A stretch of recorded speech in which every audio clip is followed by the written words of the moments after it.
Hoje é a nossa terceira e última aula sobre a Batalha do Armagedon. Abordaremos os versículos 20 e 21 de Apocalipse 16. Dê uma pausa no vídeo, faça sua oração e peça a iluminação do Espírito Santo para entender tudo aquilo que eu vou dizer aqui. Depois volte para prosseguirmos com o estudo. Se você gosta de assistir aos vídeos do canal, por favor, inscreva-se, comente, compartilhe e deixe o seu gostei. Vamos lá, Apocalipse 16, versículo 20.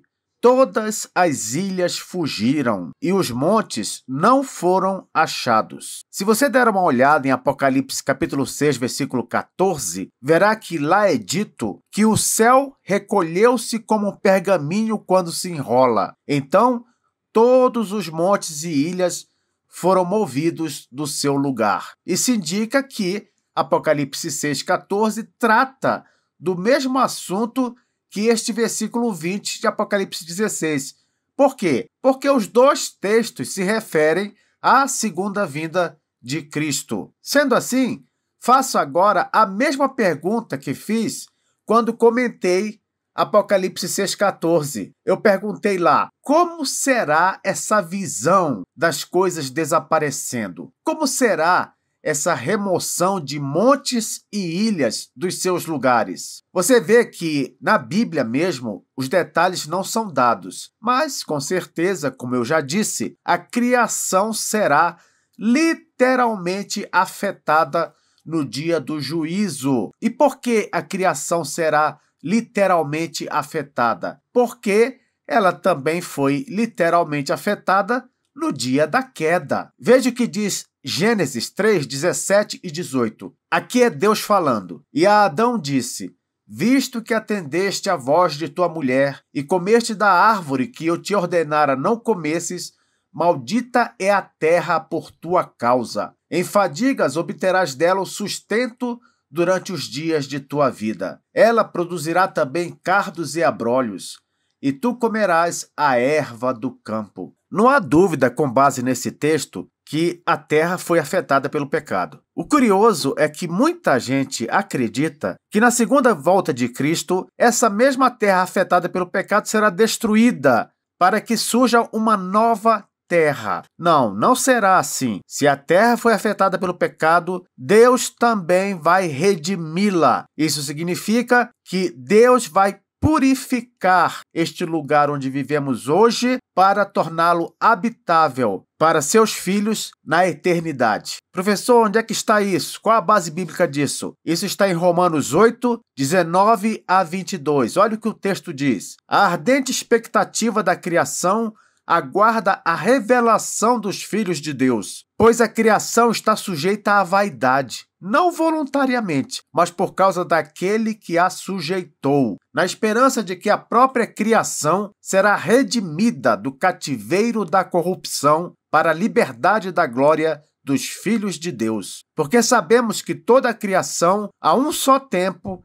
geme e suporta angústias até agora. Aqui uma linguagem figurada, como se a criação fosse uma pessoa sofrendo, aguardando a sua purificação. Por isso é que no versículo 19 diz: a ardente expectativa da criação aguarda a revelação dos filhos de Deus. Quando é que os filhos de Deus vão se revelar de forma completa, definitiva para a glória eterna?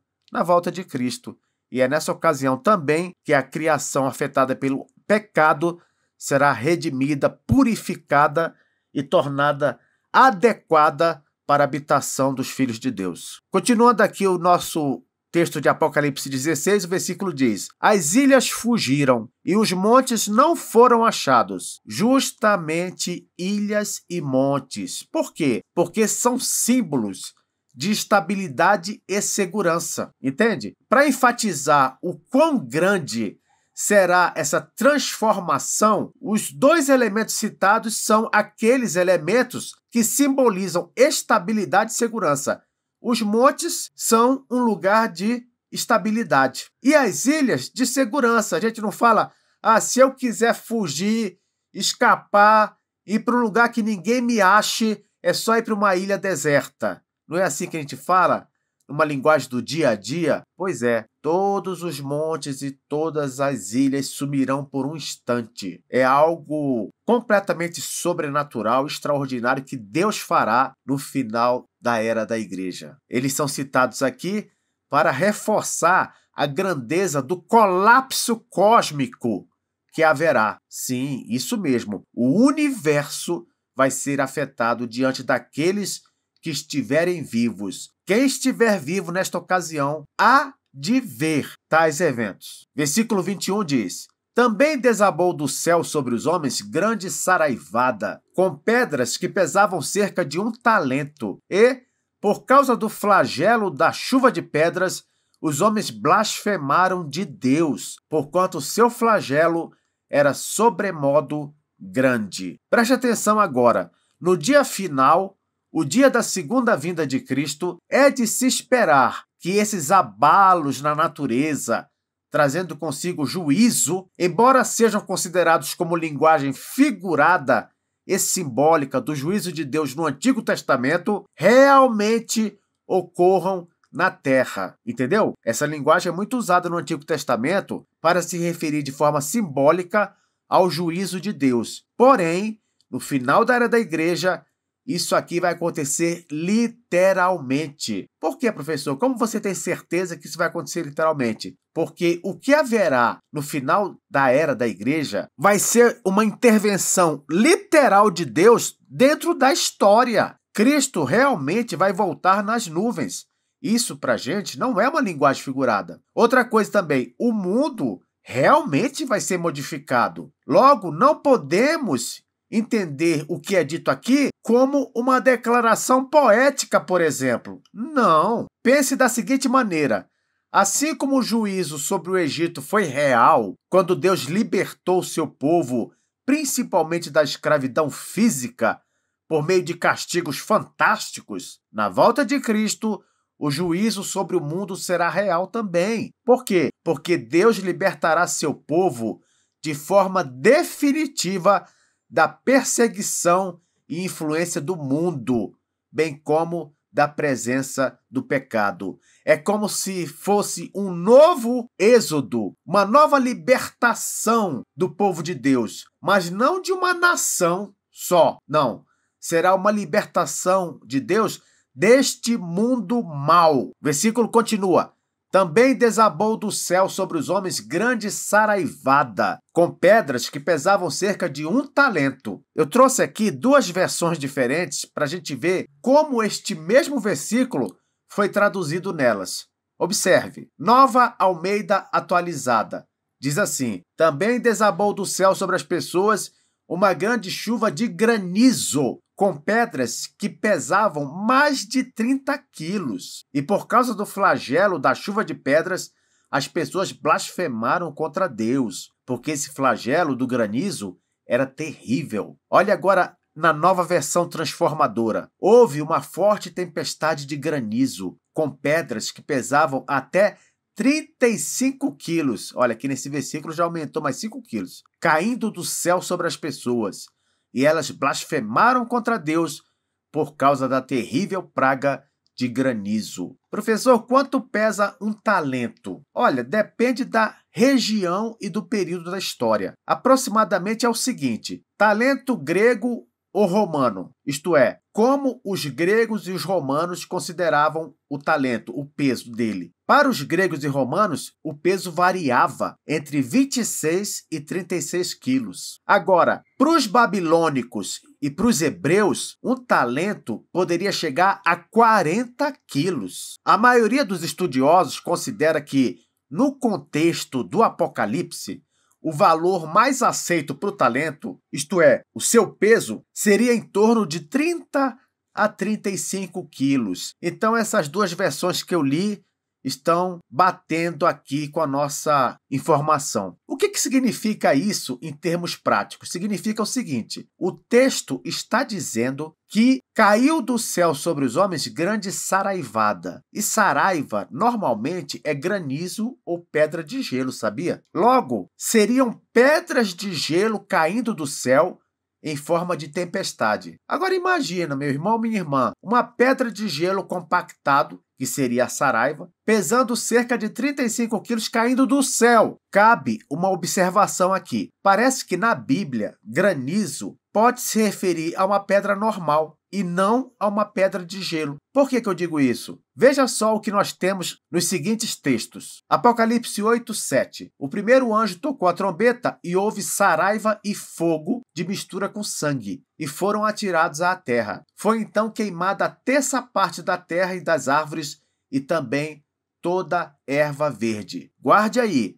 Aqui nesse texto diz que houve saraiva. Vamos imaginar que a saraiva seja uma pedra de gelo. Mas diz assim: e houve saraiva e fogo de mistura com sangue. Guarde essa informação. Olha o que diz também Êxodo 9, 23 e 24. E Moisés estendeu o seu bordão para o céu. O Senhor deu trovões e chuva de pedras. Na Almeida Revista e Corrigida, em vez de chuva de pedras, está lá saraiva. Aí o versículo continua. E fogo desceu sobre a terra, e fez o Senhor cair chuva de pedras. De novo, na Almeida Corrigida, nós temos saraiva sobre a terra do Egito. Versículo 24. De maneira que havia chuva de pedras e fogo misturado com a chuva de pedras. Na Almeida Revista e Corrigida, de novo, nós temos.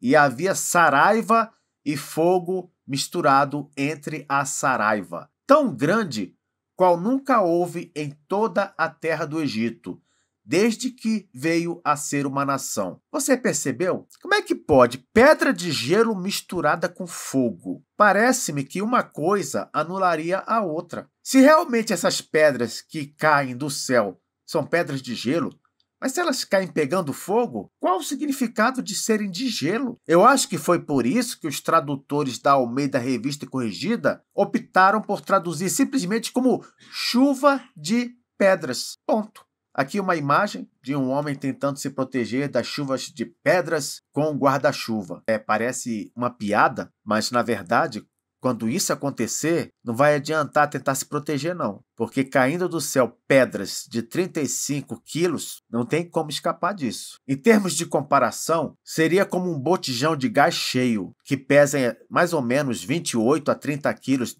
despencando do céu. O que aconteceria se um botijão de gás cheio caísse na cabeça de uma pessoa, vindo do céu? Poderia ser também um saco grande de cimento, que pesa em torno de 25 a 30 quilos, caindo em queda livre. O fato é que se trata de algo letal e absolutamente destrutivo. Não há como alguém sobreviver. O versículo continua. E, por causa do flagelo da chuva de pedras, os homens blasfemaram de Deus, porquanto seu flagelo era sobremodo grande. Se você não lembra, eu já expliquei aqui. Flagelo é o mesmo que um sofrimento físico ou moral. Mesmo com esse flagelo aqui, causado pela chuva de pedras, os homens blasfemam de Deus, reclamando do castigo. Que interessante, não é? Por quê? Por que isso é interessante? Porque nos ensina que uma pessoa não alcançada pela graça de Cristo, ela jamais vai se arrepender de seus pecados. Jamais. Os castigos só irão lhe deixar mais revoltada. Isso nos ensina que nós não podemos forçar alguém a se arrepender, mesmo que nós usemos castigos para isso. Aquela ideia tão comum, se não for pelo amor, será pela dor. Isso aí só é uma possibilidade na vida de um eleito de Deus, porque se Deus quiser trazê-lo pela dor, ele trará, assim como fez com o apóstolo Paulo, por exemplo. Mas se não for a graça de Deus, a intervenção divina, a ação do Espírito Santo, a dor, o sofrimento, só vai afastar ainda mais a pessoa, só vai deixá-la mais revoltada, entendeu? Esta segunda vinda de Cristo, então, para terminar,